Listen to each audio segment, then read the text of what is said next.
inadequate to stand here. It would have been better if, we could have gone after the first meeting, but that's not how it works. A few years ago, I came across a story about a Wall Street executive. He was a hedge funds manager, and when the economy turned down, one Friday they told him to go home. He didn't think too much of it. He thought he'd go find another job real quick because he knew his skills. Of course, he went to company A, company B, company C, and suddenly realized that nobody is going to hire him back.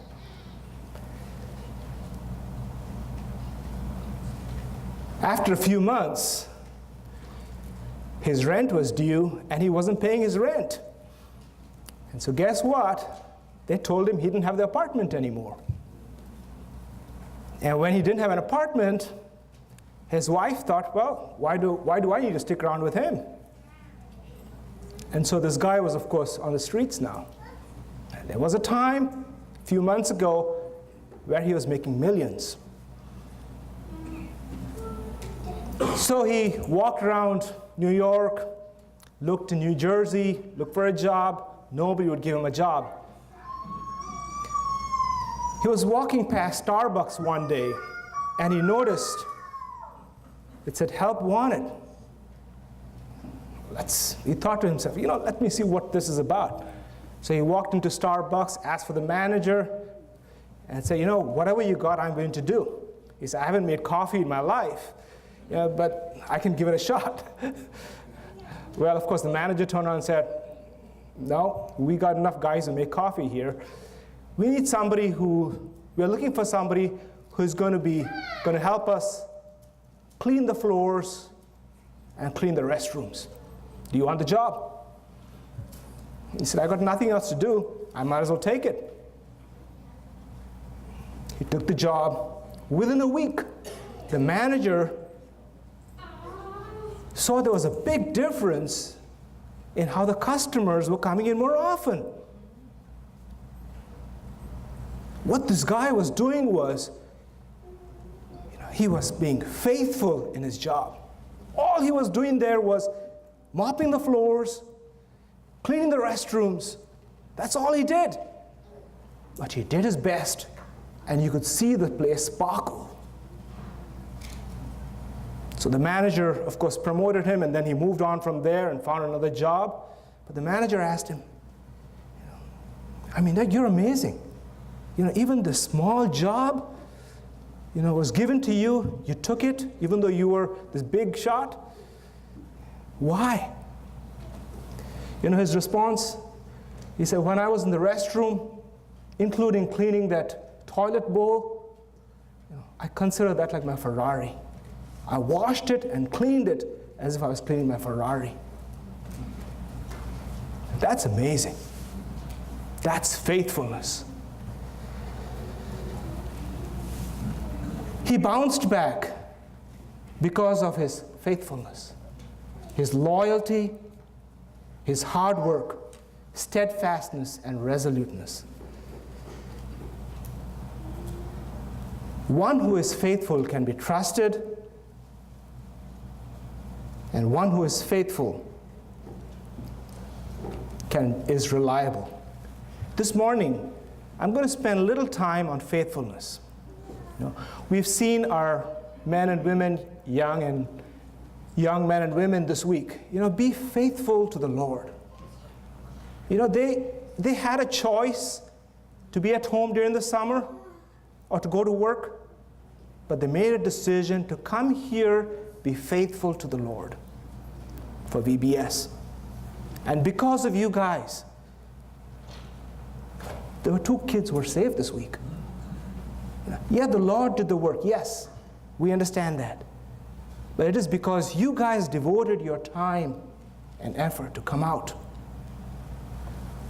and be faithful to the Lord. I'm not sure if I'm wondering how many of you have heard about Yusuf Nadarkhani Anybody heard about him? What about Pastor Saeed? These are two guys who are in Iran, who are in the prison there, because they've been faithfully preaching the gospel of Jesus Christ. Two guys who are faithful. This past week, Pastor Saeed's wife was at the UN trying to convince the UN to try and put pressure on Iran to release this guy. And you know what her testimony there was? He didn't do anything wrong. He didn't break any laws in Iran. He only preached the gospel of Jesus Christ. He was being faithful. One person who comes to my mind about faithfulness is Joseph. And that's what we're going to be talking about. Please turn with me to Genesis chapter 37. And I want to try and cover in the next about half an hour Genesis chapter 37 to chapter 50. Does that work okay with everybody? Thank you.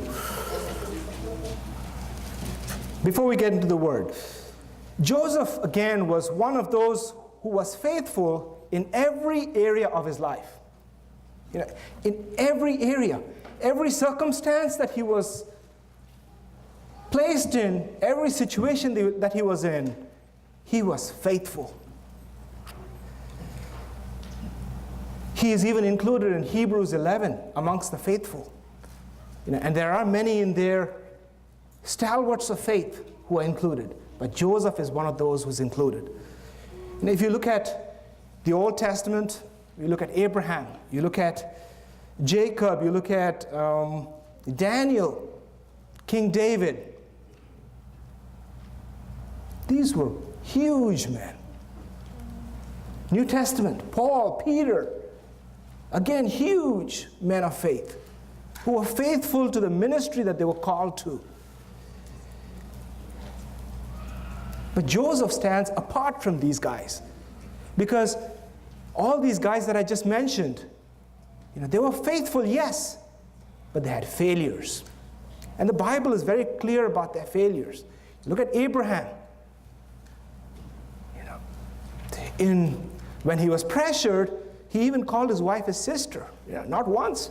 I mean, you'd think you'd learn after doing it one time. No. And same with David. We all know. All these characters, they had failures. Peter. But when I read the word, I looked for failures relating to Joseph, and I did not find even one. And I'm not saying Joseph was perfect. That's not what I'm saying. All I'm saying is I did not find in the word a single failure of Joseph. So he, along with some others, stands in a class apart. We're all aware of Joseph's story. And I won't spend too much time, even though it spans, about 14, 15 chapters. I will not go into any of that detail. But what I want to do this morning is take certain aspects of Joseph's life, see his faithfulness in those areas, and try and apply those to our own lives this morning. You know, when we go out this week, whether it be school or work, hopefully we can carry into the week faithfulness that we see from the life of Joseph. Joseph was the son of Jacob, and of course, he was a favorite. And what it did for Joseph was, even though he was a favorite of his father, because of that, his brothers hated him. His brothers hated him because he was a favorite, and also because he was a dreamer. Martin Luther King said, "I have a dream." We all need to have dreams. Joseph had dreams. But his brothers hated him for that. His brothers hated him so much that they said, let's kill him. Let's get rid of him. And so they came up with a better idea. If we kill him, his blood will be on our hands. So let's just sell him. Let's just sell him off as a slave, and he can go to some place like Egypt and be a slave for the rest of his life. Well, he was with Potiphar for 11 years as a slave. And then, of course, Potiphar's wife frames him because he was so good at his job. And guess where he lands up? He lands up in jail. He spends a few years in jail, and then, of course, his buddy in jail, the guy that he helped out, he forgot about him. And then it took some time, and then Pharaoh needed help, and that's how Joseph comes back on the scene. That's pretty much the history about Joseph. And this morning I want to draw our attention to certain faithful aspects of Joseph's life. First, Joseph was faithful to authority. Genesis chapter 37, verse 2. I'll start with the B part. Joseph, being 17 years old, was pasturing the flock with his brothers. He was the boy with the sons of Bilhah and Zilpah, his father's wives. And Joseph brought a bad report of them to their father. Joseph brought a bad report about his brothers. And if you look further,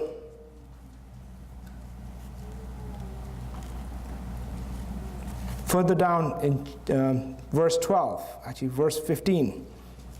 And a man found him, or even before verse 15, verse 12. Now his brothers went to pasture their father's flock near Shechem. And Israel said to Joseph, are not your brothers pasturing their flock in Shechem? Come, I will send you to them. What does he say to his father? I can't go? No. Yes, Dad, I'll go. Exactly the same words that Samuel used. Yes, sir, here I am. He was being faithful to his authority, his father. Children here.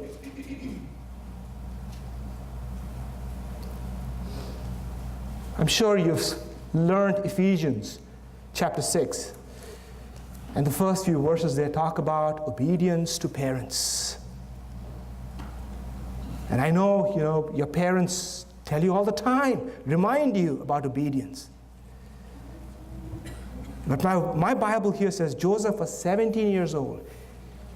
We are in a culture where after maybe 12 or 13, we think we don't have to obey our parents anymore. 17. His dad says go, and he goes.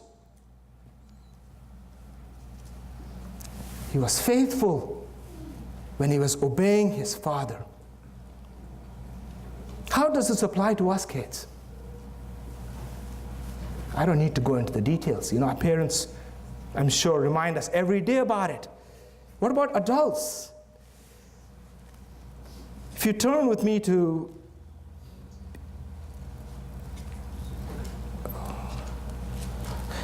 I was looking for Ephesians 6. No, Matthew 18, sorry. Matthew 18, 15 to 17. If your brother sins against you, go and tell him his fault, between you and him alone. If he listens to you, you will be gained by your brother. But if he does not listen, take one or two brothers. And then it goes down, you bring him to the church, and we all know what that passage is. For adults, when we see our brother falter or our sister falter, it is our responsibility to talk to them. That's being faithful to the Lord. He was also obedient. I said he was obedient to his father. When he was placed under authority under Pharaoh, under Potiphar, he was faithful there too. Under Pharaoh, he was faithful there too. He was obedient in the task that he was given. What about us? We all have responsibilities during the week. We all have jobs that we go to. I was referring to Ephesians 6 about the children part. But if you go a few verses down, it talks about our responsibility to our employer. Being faithful is what is required of us. Secondly, Joseph was also faithful in love and hatred. He was faithful when he was loved, and he was faithful when he was hated. He was loved, I said, so much that he became a favorite of his father. Parents, beware favorites. I don't know about Jacob, whether he got it from his parents. I don't know. Because his parents did the same thing. And Isaac and Rebekah, they had favorites. And maybe it's something he learned. My dad and mom did it, I can do it too. And so he had his favorite. Doesn't work that way.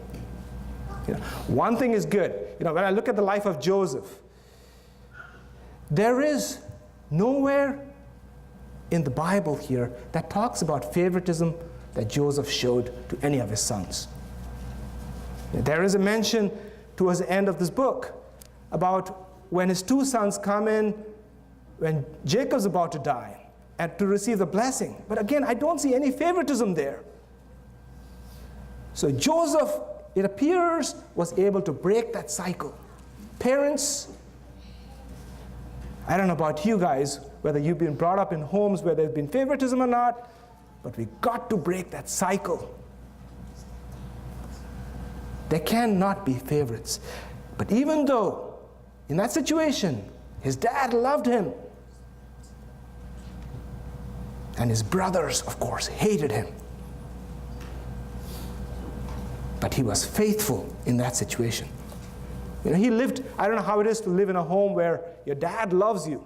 He loves you so much that he'd give you a colored coat, that will distinguish you from all the other guys.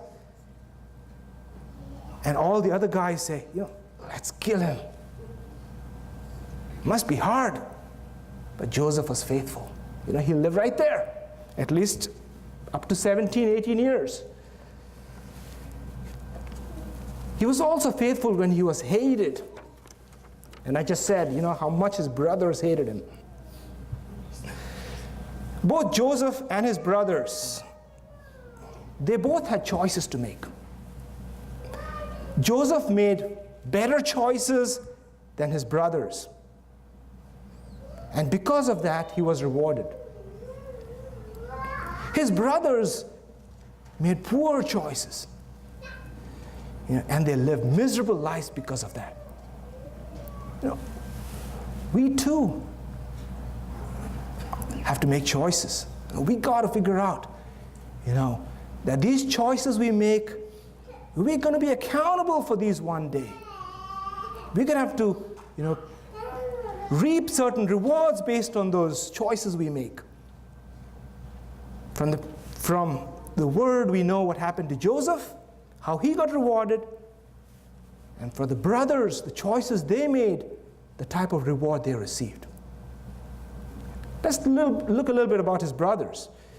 They were jealous, they were envious, and they hated their brother. Unconfessed jealousy and envy led to hatred. Unconfessed jealousy and hatred by the brothers, and envy led to hatred. Unconfessed hatred led to attempted murder. They wanted to kill their brother, almost killed him. But of course, they sold him as a human slave and then lied to their father and covered up. That's what happens. So when we go out this week, we got to, and I know we all already know this, we're going to be held accountable for the choices we make. As believers, am I jealous about somebody else and how the Lord has blessed them? Be careful. It is the Lord who blesses. Do not harbor jealousy, envy, or hatred. Remember, and I always am reminded of this, Luke 12:48. Please don't turn to it. Everyone to whom much is given, of him much would be required. Keep that in mind.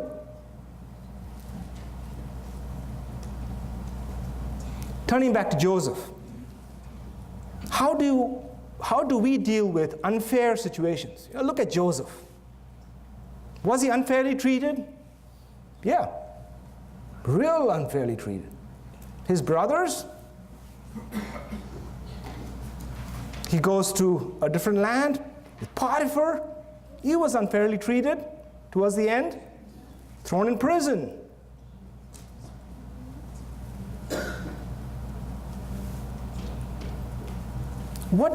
How do we handle the times that we are unfairly treated? Maybe there's a job that we want and somebody else gets the job. Maybe we're at home, one kid gets something and the other doesn't. Is it unfair? Maybe it is, maybe not. Most of the time it's not. It's just the way you look at it. I have a glass of water here, it's half full and half empty. It all depends on how we look at it. Somebody was going to look at this glass and say, well, it's half full. Another person's going to look at it and say, no, I think it's half empty. So kids, when your parents give one child something, they've got something in mind. It's not because of favoritism most of the time. As adults, when we see opportunities that others have taken, all we have to do is trust in the Lord. Look at Joseph. Remember, what we deserved was hell. Did we get hell? No. It is because of the grace of God that we've been saved. The ultimate judge is the Lord. Third, Joseph was faithful in slavery and in prison. He landed in Egypt as a human slave. I know that's something that's horrible. We in the South know what it's all about, or at least heard about it. But one thing I do see all through the life of Joseph, he realized that wherever he was, even if he was as a slave, it was a point in life that God wanted him to be there at that time. Now, it was those small things. At that point in time, it doesn't seem small. At that point in time, it seems huge. It's like a mountain. And I'm sure it was for Joseph. It's for us. We go through struggles in life. We're going to leave here, maybe go to work on Monday, and there are going to be problems there on our table. And that's just the way it is. But one thing Joseph learned was, through all those situations in life, every one of them, God was preparing him to be second in command in Egypt. God was preparing him to be, quote unquote, a savior to the children of Israel. There was a plan behind all this. It was not just accident. The Lord had something in mind. It's the same with us. All the struggles we go through, I don't know why we go through it.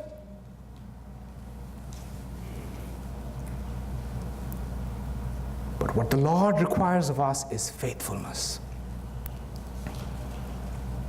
God rewarded Joseph for his obedience. He had the right attitude because he knew that the Lord was in control.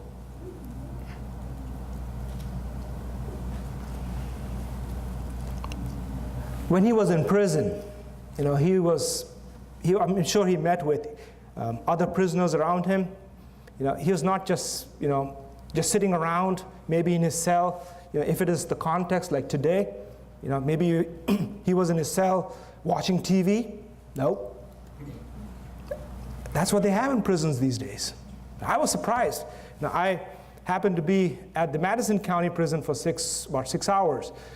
And it's not because I went in there as an inmate, but they had asked a group of us to come in there and look at the facilities that they have there for prisoners and give them some feedback. So we had to look at their living conditions. We had to look at the food they ate. We had to look at the entertainment. This is a prison or what? And I looked at the food there that day, and I said, wow, man, even my kids don't get all this stuff. And no wonder these guys don't want to come out. Or as soon as they come out, they want to go back in there. We've given them everything. And no wonder, including people from my country, want to come here as illegals and want to go into the same prison. And we give them all this. But that's not how it was there for Joseph. No.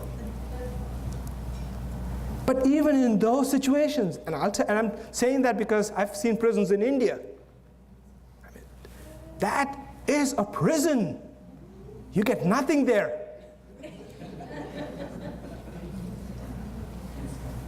And Joseph lived in those conditions, but he reached out to these men. Two in particular we know about, the cupbearer of the king and the baker.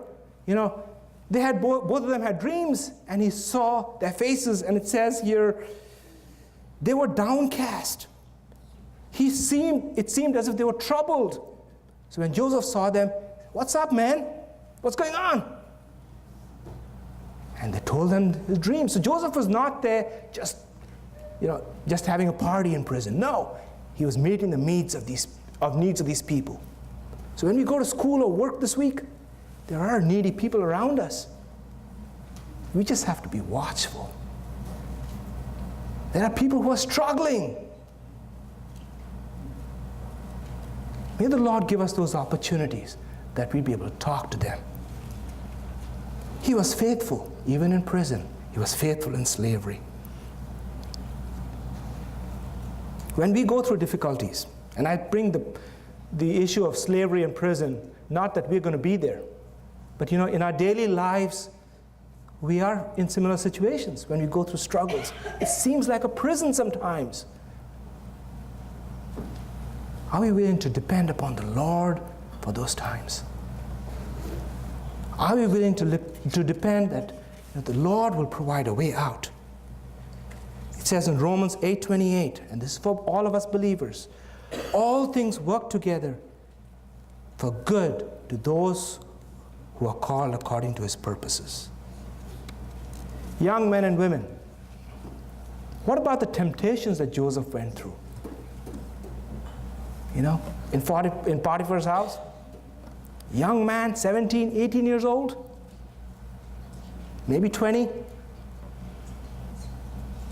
And he was there 11 years to have the same thing go back and forth every year, every time. It was a hindrance to his job. But Joseph was faithful. And I'm talking to myself, as I'm talking to each one of you here this morning. Are we willing to be faithful, even during those times of temptations? Fourthly, Joseph was faithful through abuse. Nowhere in the Word did I see that he was resistant. When people took advantage of him, when people abused him, he was sincere and willing to work, even in jail. Abuse, whether it's physical, mental, verbal, sexual, is horrible and terrible. And I hope there is no one in this room that's going through any situation like that. Please, please, let somebody else over here know if you are faced with a situation. But Joseph hung in there because God had a plan for him. How do we handle success? Let's look at Joseph being faithful in success. And Joseph was very, very successful. Joseph worked hard at every job that he was placed in. From caring for the sheep, the menial jobs, caring for the sheep for his father, taking orders from his father to go help his brothers, and then coming back, and then, of course, being exploited. And then working for Potiphar. Very successful there because in a short time, Potiphar saw that this guy was wonderful. He did a great job. And said, elevated him to be the manager. He went to prison.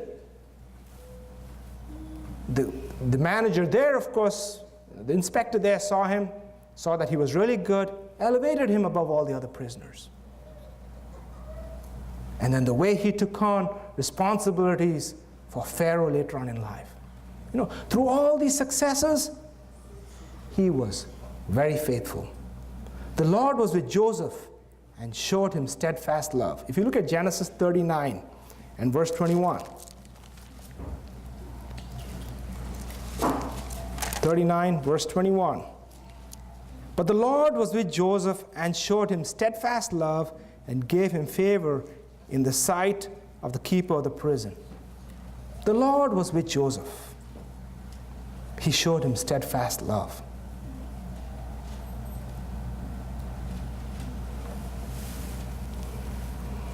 Another thing that I see about Joseph is, if you look at Genesis chapter 40 and verse 8. 40 verse 8. They said to him, we have had dreams, and there is no one to interpret them. And Joseph said to them, do not interpretations belong to me? Is that what it says? No. Interpretations belong to God. Please tell me what you're going through.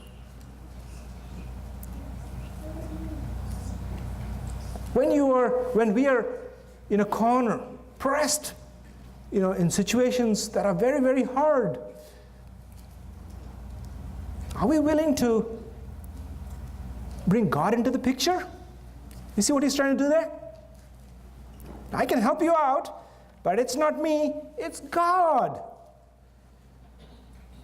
What does he tell 41:33, chapter 41, verse 33?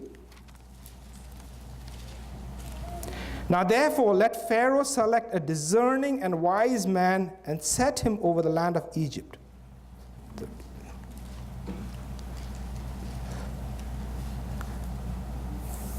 Hold on. I was looking for another verse there. It says there, 41:16, it says, 41:16. It is not me. God will give Pharaoh a favorable answer. It's not me. We're in a culture of me, I, me, myself. Just imagine you were called to be the president. Would it be me or would it be God? I'm telling you, for me, sadly, it will be me. For Joseph, it is not me. When he was in jail, it was God. When he was going, and I'd call it an interview, he's coming out of prison, and it's possible he'd get this job. So he was interviewing here. In the interview, he says, Pharaoh, it's not really me, it's God. Would you say that in an interview? Well, I don't know. That's what he does.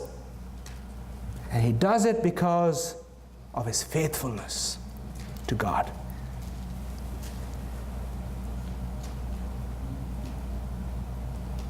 What about